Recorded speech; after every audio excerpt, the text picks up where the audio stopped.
sometimes the things that we think are very small and insignificant are really valuable things. And people who are studying the mind really understand the impact of losses. And today in the show, Painful Goodbyes, we are looking at loss from a counseling psychologist perspective. And to help us in the show, I have my friend Tasu. Welcome to the show. Thank you so much. Thank you very much. It's my pleasure having you. Maybe people would love to know who you are. Thank you. Okay. All right. So my full name is Tasunungurwa Matinhira. Or people rather call me, when I'm at work, they prefer to call me Mr. Taz. Yeah. This was coined when I was still doing with the high school students. There was a time I used to teach. And so my students were like, say your name, it doesn't have that, so that's when they ended up coining the term Mr. Taz. But otherwise, I grew up, my parents calling me Tasu, even my friends as well, calling me that as well. Yes. Okay, beautiful. So maybe you want to tell us about your growing up and the things that you like and what you do. Thank you so much. Yep. So growing up, I was born in a family of 5, and I'm the first boy. Okay. Unfortunately, I lost my older sister. So I grew up in a farming community. Okay. I grew up in Headlands. Yeah. That's where I spent most of my childhood years. But I remember when I got to grade 6, my parents taking me to a mission school. Okay. And I'd quite an experience there. So I had to do my grade 6 to upper 6 at Nyazura high school. Then, so literally that's more or less my my childhood years. Every holiday, by the way, my parents would make sure that would go Kumusha. They would make sure we go to the rural areas to farm. And we always go to Mashingo. That's where my grandparents were. And then, of course, when I did my tertiary education, that was now in Harare. Then, then I also did part of my postgrad education. Some of it I did it here in Matebeleland in Blawayo. I did something with Lupane State University. Okay. So I think, in short, that's more or less my childhood. Oh, thank you very much. I don't know why you would love to talk about why counseling psychology when you grew up in a farming community. Thank you so much. Thank you so much for asking that. Yeah. So I was fortunate enough that my parents were also, in as much as I grew up in this farming community that was more conservative, my parents were a bit more exposed, so they knew some of these programs existed. Personally, when I was still in primary high school, when I would be asked, what do you want to become when you grow up, I never thought of becoming a social scientist. I never knew that existed. Okay. I never knew that there was psychology, or you could be a psychologist in Zimbabwe. So when I was done with my A-levels and my results came out, then that's when my parents said, you know what, there are these other options as well. I know you don't qualify.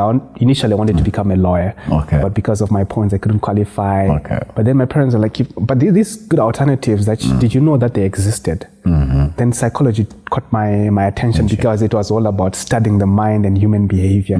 So I was like, I think I might need this. With the kind of energy that I have, besides the farming energy, I see myself, I've always seen myself as somebody who's curious, who wants to understand what happens within the human system or the human anatomy and stuff like that. So this is what then motivated me to say, you know what, plus I love people in general. Yeah. So this is why I ended up saying, you know what, psychology. Thank you very much for sharing this bit about your life, and we'll stay tuned as we wait for the second segment.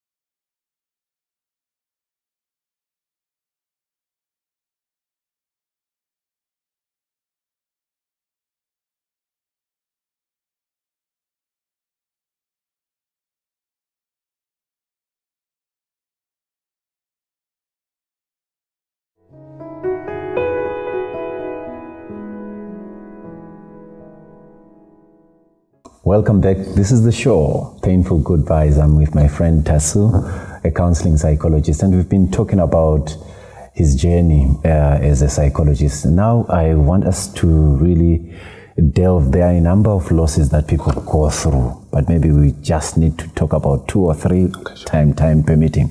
So maybe the first one is the Mjolo pandemic. It's a common term that people talk about, and this is about dating and relationships for those who may not really understand this term that has been coined. So maybe let's just look at it briefly, the psychological effects of it when somebody has been dumped. That's one painful thing to happen to somebody, being dumped. In short, you've been left when you still wanted this thing to continue. So the psychological effects, unfortunately, it's most likely to manifest even in the physical.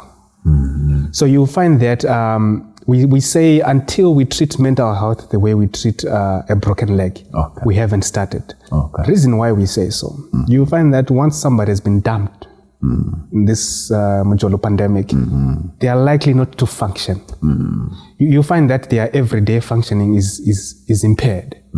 They used to be tidy, they used to be neat, they used to eat well, they used to come to work on time. All of that changes. Even the way they eat, the appetite even changes as well. So there are cognitive elements to that come along with the Mjolo pandemic, especially if you are the victim in this instance. So all of this, you're likely to experience all of this. Appetite is affected, your daily function is affected, even the way you concentrate and even function at work. People can actually tell that there's something happening. So you're likely to even end up even getting into depression. And it will be fortunate for you to not even get into what we call severe or extreme depression if Mjolo pandemic really hits you hard. Especially if you're committed. There are some of this, when it comes to the Mjolo pandemic, there are some people who are actually comfortable with the pandemic. They're dumped right now. Then the next few days, they tell you, I've moved on. That's not the pandemic we're really talking about. We're talking about when you get heartbroken because you really wanted this to work. Then you are heartbroken. That's where you're likely to experience that kind of a thing. Earlier on, before we got into the set, you were talking about it as a pandemic, and maybe you want to really go deep into that. And it's unfortunate. It's unfortunate. I do not have any statistics, but I'm sure you would agree with me that on average, what has been happening in the world today is alarming. This is whereby you find, I'm sure you've heard or seen some read of some of the stories whereby somebody has an extra marital affair, but they end up even committing or dying by suicide because they've been dumped or they've been played by their side chick or by their small house. That's how deadly the pandemic is. That's why we're saying it's a pandemic, because it has caused a lot of effects in the community. So this is most likely seen by the rise of mental health issues, the rise in suicide, the rise in domestic violence cases. These are all related to the Mjolo. So this is now we're calling it a pandemic because it has caused a lot, just like the way COVID actually caused a lot in a few years back. Now there's a social script to this. I don't know how far it affects the psychological aspect.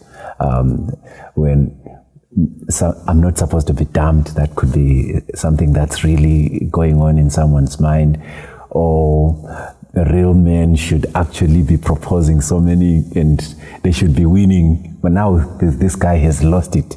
So I think that social script, how does it then affect the psychological aspect? So without a doubt, Bonis Dube, without a doubt, the way we are socialized plays a huge role in the psychological outcome when this pandemic hits.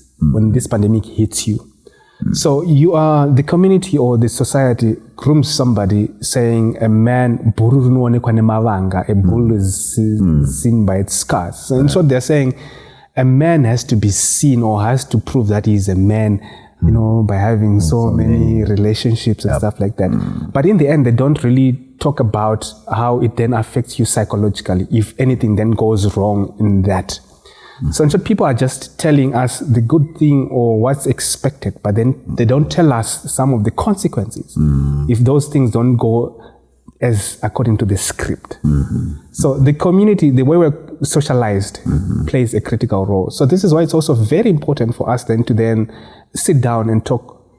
Could be as boys or as men, fathers talking to their sons or uncles talking to their nephews, and say, you know what, in as much as this is what is supposed to be happening or this is what's expected, there are consequences to every action or behavior that you then engage in. So this is why we're saying for the pandemic, let's sanitize, let's talk to one another, let's help one another and say, you know what, of course the community has been telling us this, but this has been wrong.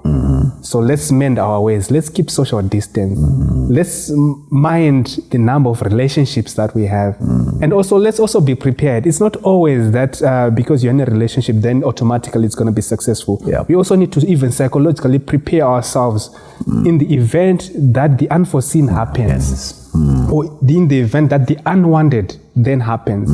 If somebody then decides to end it and yet you still want, are you prepared? How would you manage it? How would you then handle it?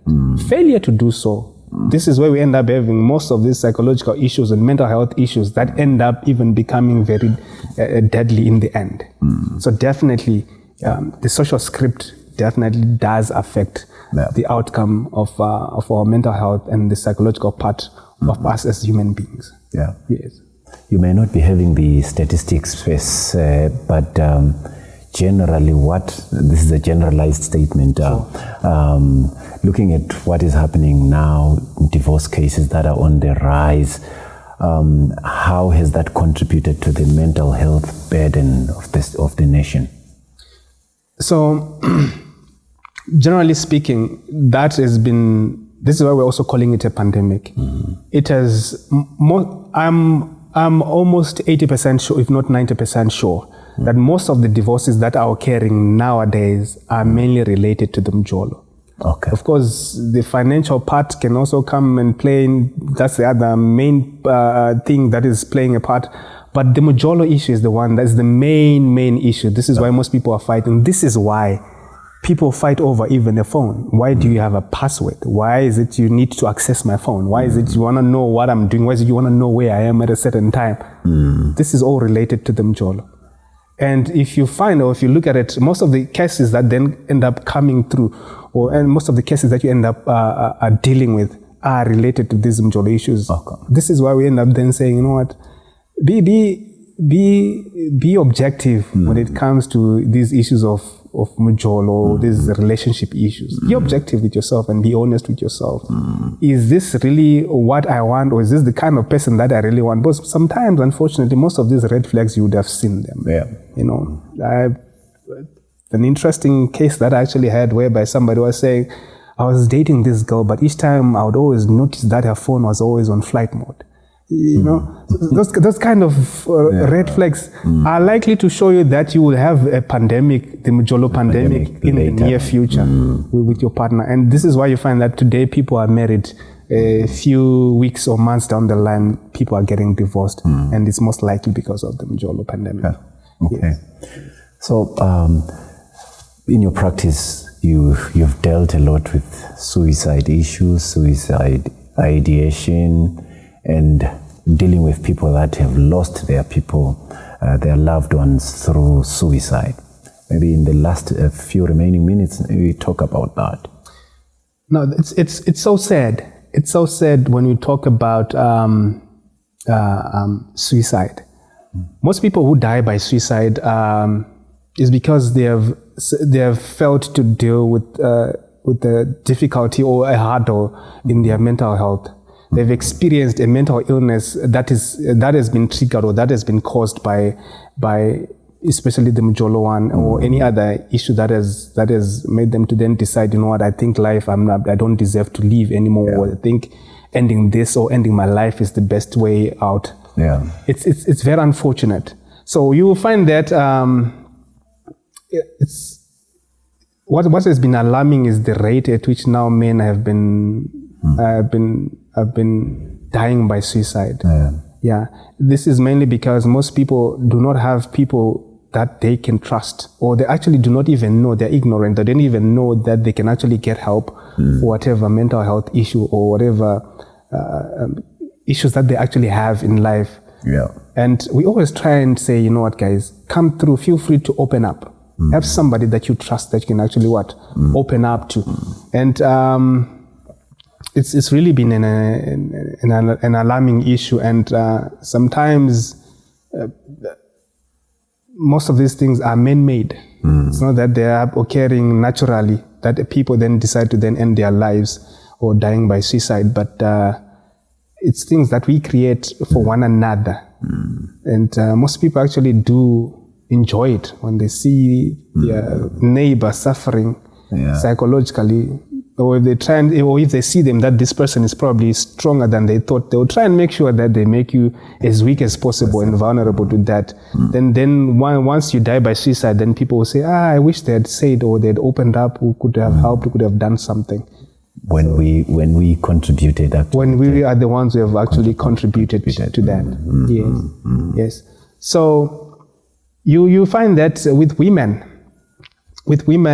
most of the times it's statistics has it that women actually talk about suicide maybe four more times than men actually do. Okay. But when it comes to now dying by suicide or actually engaging in the suicidal behaviors, men are actually 4 times more likely to actually die by suicide, or actually use more violent ways of dying. Reason being, they do not have somebody that they can then open up to. Unlike women, they are most likely to talk about it, and by just talking about it, or having that suicidal ideation, then expressing it or talking about it with others, they immediately get help, they get assistance. But with men, we tend to then, in most cases, we tend not to want to open up. So this is why you end up seeing that men are likely to die more by suicide compared to women as well. And then there are people who are famous. There's actually the media is awash with these episodes of people who are famous that commit suicide. I mean, when you look at them, everything is okay, and you wonder why they have committed suicide. You want to talk about that? Sure. So we usually call it smiling depression. That's the term. This one, I got it from my mentor, Professor Zerima. He says most people are experiencing what we refer to as smiling depression. Okay. I might be talking to you right now, and you're all jolly like you are, smiling and stuff like that. But a lot is happening behind. That you don't want me, or you don't want your partner or the next person to see. So at the end of the day, what then happens, and also because of the script, the social script, the society or the community has it.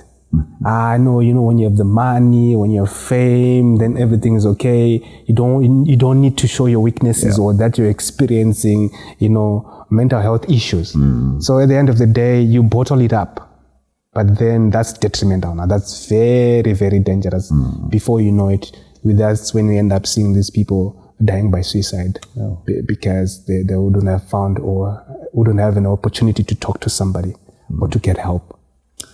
Thank you very much for sharing this bit. Thank you. Please stay tuned as we wait for the final segment of the show.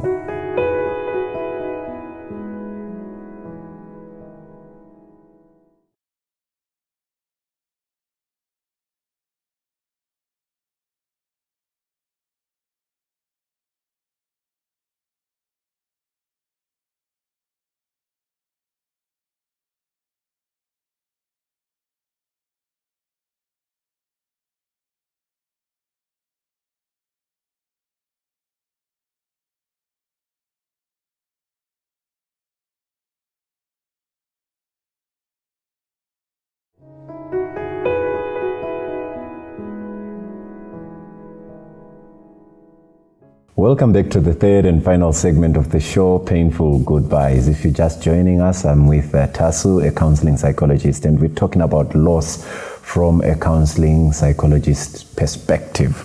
And you spoke about smiling depression. I think there are lessons for us that we need to learn from that. Yes. Definitely, without a doubt. So it's very important, number one, to understand that when you go through certain emotions or feelings, it's normal.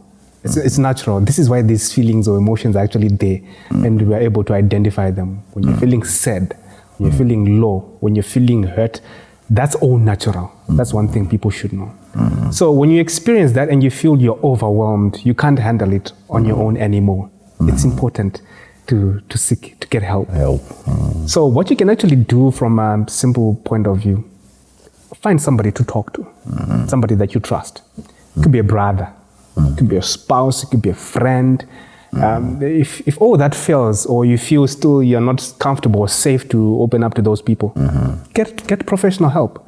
This is why we are there as psychologists, to help you guys, to listen, to lend that listening ear, to give you that listening ear.